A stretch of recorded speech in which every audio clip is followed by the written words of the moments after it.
Theodore's Winter Light. Part 24. The Clearing Between.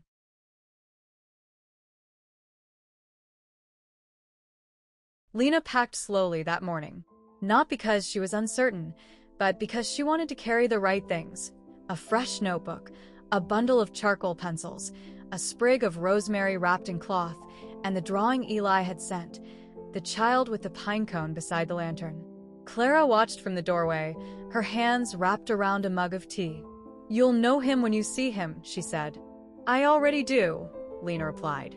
She walked through the forest, past lantern posts and snow-laced branches, until the trees thinned into a clearing, a quiet space between villages, where the wind carried stories and the snow held memory. Eli was already there. He stood beside a stump, arranging pine cones in a circle. In the center, he placed a drawing, a child listening to the trees. When he looked up and saw Lena, he didn't speak. He simply smiled. Lena knelt beside him and added her own drawing, a lantern with wings, hovering above a cradle. Then she opened her notebook and wrote. Some stories are written in silence. Others are drawn in pine cones. Eli added a sprig of rosemary to the center of the circle. They sat together for a long time, sketching, writing, listening. No introductions. No explanations.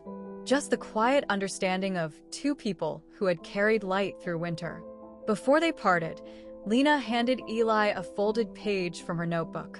On it was a single line. "You stayed. So did the story." Eli tucked it into his coat, then placed a pine cone in Lena's hand, painted gold, tied with a ribbon. Back at the cabin, Lena placed the pine cone on the mantel beside the cradle. Clara lit a candle. Wren added a new page to her notebook. The healer's light doesn't always arrive with answers.